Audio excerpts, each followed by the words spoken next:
എല്ലാ സംസ്ഥാനങ്ങളും 38% കടമെടുത്തിരിക്കുന്നുവെന്നാണോ ശ്രീ അരുൺകുമാർ മനസ്സിലാക്കുന്നത്? ശരാശരി ഇയാൾ എന്ത് കള്ളമാണ് ഈ പറയുന്നത്? നീ എന്ത് തേങ്ങയാണ് പറയുന്നത്? കെ ഫോൺ 1.25 ലക്ഷം പേർക്ക് കണക്ഷൻ കൊടുത്ത് അത് ബഹുദൂരം മുന്നോട്ട് പോകുന്നു. അതൊരു ദീർഘകാല പരിപാടി തന്നെയാണ്. ഞാൻ അതിലേക്ക് വരാം. പിന്നെ കോൺഗ്രസ് പ്രതിനിധി പറഞ്ഞ് കഴിയട്ടെ.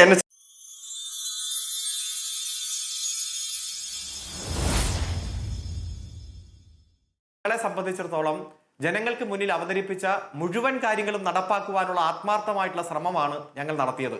2016 600 കാര്യങ്ങളാണ് ജനങ്ങൾക്ക് മുന്നിൽ അവതരിപ്പിച്ചതെങ്കിൽ അതിൽ 580 കാര്യങ്ങൾ പൂർത്തീകരിച്ചു എന്ന് ഞങ്ങളുടെ 2021 പ്രകടന പത്രികയുടെ ആദ്യ പാരഗ്രാഫിൽ തന്നെ ഞങ്ങൾ ഉൾപ്പെടുത്തി.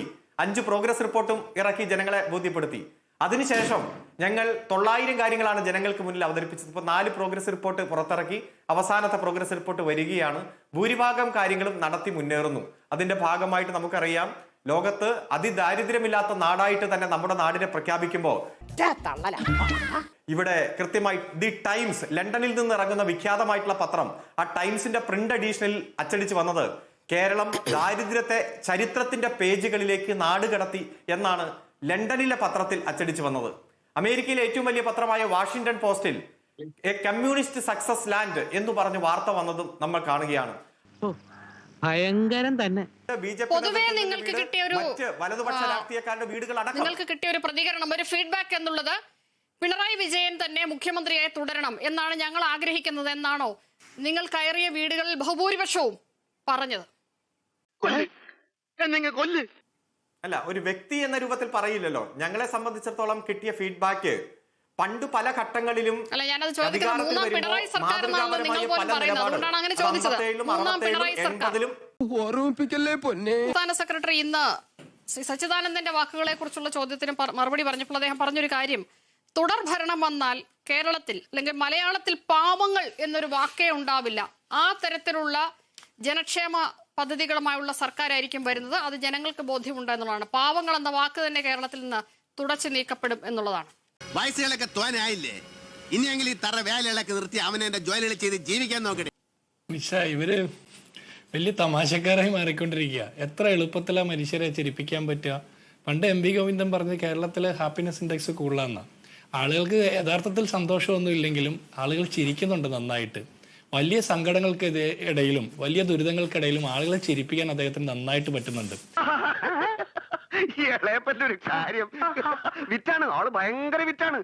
LDFന്റെ സർക്കാർ ഇനിയും വന്നാൽ അവർ ചെയ്യാൻ പോകുന്നത് പാവങ്ങൾ എന്നുള്ള വാക്ക് മാറ്റിയിട്ട് പണക്കാർ എന്നുള്ള വാക്ക് മാത്രമേ ഉപയോഗിക്കാവൂ എന്ന് സർക്കുലർ ഇറക്കുമായിരിക്കും. കാരണം ഈ തോന്നിവാസമൊക്കെ കാണിക്കുന്ന മന്ത്രിമാരെ ബഹുമാനപ്പെട്ട എന്ന് നിർബന്ധമായിട്ടും വിളിക്കണമെന്ന് സർക്കുലർ ഇറക്കിയ പോലെ പണക്കാർ എന്നുള്ള വാക്ക് മാത്രമേ ഇനി ഉപയോഗിക്കാവൂ എന്ന് കേരളത്തിലെ കിങ് ജോങ് ഉന്നിന്റെ ഉത്തരവ് വരുമായിരിക്കും. ഞാൻ അരുൺകുമാറോട് ഒരു കാര്യം ചോദിക്കാം. നിങ്ങൾ 50 വർഷം കഴിഞ്ഞിട്ടുള്ള കേരളത്തെ സ്വപ്നം കണ്ട് അത് സൃഷ്ടിക്കാൻ വേണ്ടിയാണല്ലോ പണി നടത്തുന്നത്.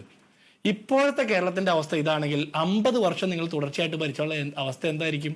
അത് നിങ്ങൾക്കൊന്നും കാര്യമില്ല. അതിന് ഇത് കുറച്ച് വേണം. തലയ്ക്ക് പ്രാന്ത അല്ല ബുദ്ധി. നിങ്ങളൊന്ന് ആലോചിച്ചിട്ടുണ്ടോ?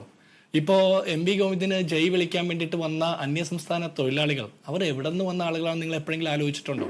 നിങ്ങൾ 10-30 കൊല്ലക്കാലം തുടർച്ചയായിട്ട് ഭരിച്ച നാട്ടിൽ നിന്ന് അവർ ഇവിടേക്ക് വരേണ്ടി വന്നത്.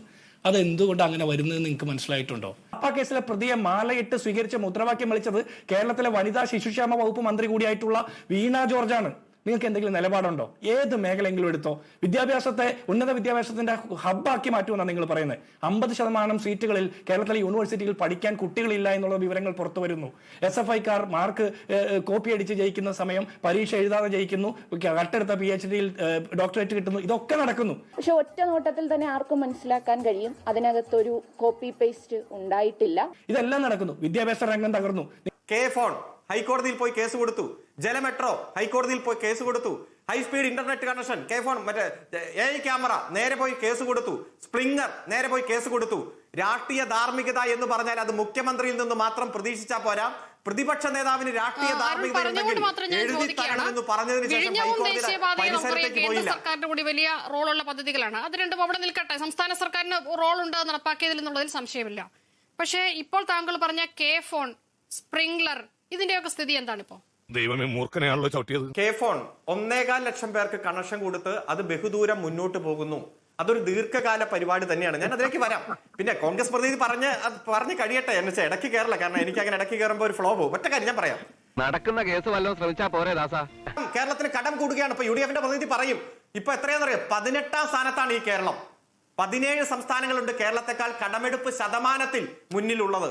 ദേശീയ ശരാശരി വെച്ച് നോക്കുമ്പോൾ ധനകാര്യ മാനേജ്മെന്റിൽ എത്രയധികം നമ്മൾ മുന്നിൽ പോയി. ഇപ്പൊ ഈ കോൺഗ്രസ് പ്രതിനിധി എല്ലാ ചർച്ചയിലും വന്ന് പറയുന്നതായിരുന്നു, സപ്ലൈകോ പൂട്ടും, പെൻഷൻ മുടങ്ങും, ട്രഷറി അടച്ചുപൂട്ടും. ഏത് മേഖലയിലാണ് കേരളം പിന്നിൽ? അത് നിങ്ങൾ ചൂണ്ടിക്കാണിക്കും. അത് ചൂണ്ടിക്കാണിച്ചാലും ഞങ്ങൾക്കൊരു വിരോധമില്ല. കാരണം ഞങ്ങളെ സംബന്ധിച്ചിടത്തോളം ആ മേഖലയിൽ കൂടുതൽ ശ്രദ്ധയോടെ തിരുത്താനുള്ള ഒരു അവസരമാണ്. എത്രാം സ്ഥാനം എന്നുള്ളത് പോട്ടെ, എത്ര ശതമാനത്തിലാണ് കടമെടുപ്പ് ഇപ്പോൾ കേരളത്തിന്റെ കടം GDP-യുടെ 33% കേരളത്തിന്റെ കടം. ദേശീയ ശരാശരി GDP-യുടെ 38%. കേന്ദ്രത്തിന്റെ കടം GDP-യുടെ 52%. ഈ കഴിഞ്ഞ GDP-യുടെ എത്ര ശതമാനം വരെ ആകുന്നതാണ് ഒരു സുസ്ഥിരമായ അല്ലെങ്കിൽ ഇക്കോണമിയെ സൂചിപ്പിക്കുന്നത്? ഞാൻ മനസ്സിലാക്കുന്ന 28% എന്നാണ്. മറ്റെല്ലാ സംസ്ഥാനങ്ങളും 38-ഉം കേന്ദ്രം 52 ആകുമ്പോൾ കേരളത്തിൽ അത് 32% കുറയ്ക്കാൻ കഴിഞ്ഞു എന്നും കടമെടുപ്പ് തോതിൽ കേരളം 18ാം സ്ഥാനത്തേക്ക്, ആദ്യം 6ആയിരുന്നു, 10ആയി, 12ആയി, 18ാം സ്ഥാനത്തേക്ക് മാറിയെന്നും കടമെടുത്തിരിക്കുന്നുവെന്നാണോ ശ്രീ അരുൺകുമാർ മനസ്സിലാക്കുന്നത്? ശരാശരി ഇയാൾ എന്ത് കള്ളമാണ് ഈ പറയുന്നത്? ശരാശരി 38%, GDP-യുടെ 38%. കേന്ദ്രത്തിന്റെ നീ അത് പറയടാ, വെറുതെ ഞഞ്ഞാന്ന് വർത്താനം പറയാതെ. മുണ്ടക്കൈ ചൂരൽമല ദുരന്തത്തെ കുറിച്ച് സൂചിപ്പിച്ചുകൊണ്ട് മാത്രമാണ് ഞാൻ ഇടപെടുന്നത്. 2024 ജൂലൈയിലാണ് മുണ്ടക്കൈ ചൂരൽമല ദുരന്തം ഉണ്ടാകുന്നത്. അവിടെ സർക്കാർ എത്ര പേരെ ഇതിനോടകം പുനരധിവസിപ്പിച്ചു കഴിഞ്ഞു? ദുരന്തബാധിതർ സ്വന്തം വീടുകളിൽ, അതായത് ബന്ധു വീടുകളിൽ പോയ 116 പേരൊഴിച്ച് മുഴുവൻ ആളുകൾക്കും സർക്കാർ വാടക വീടെടുത്ത് താമസിപ്പിക്കുന്നു.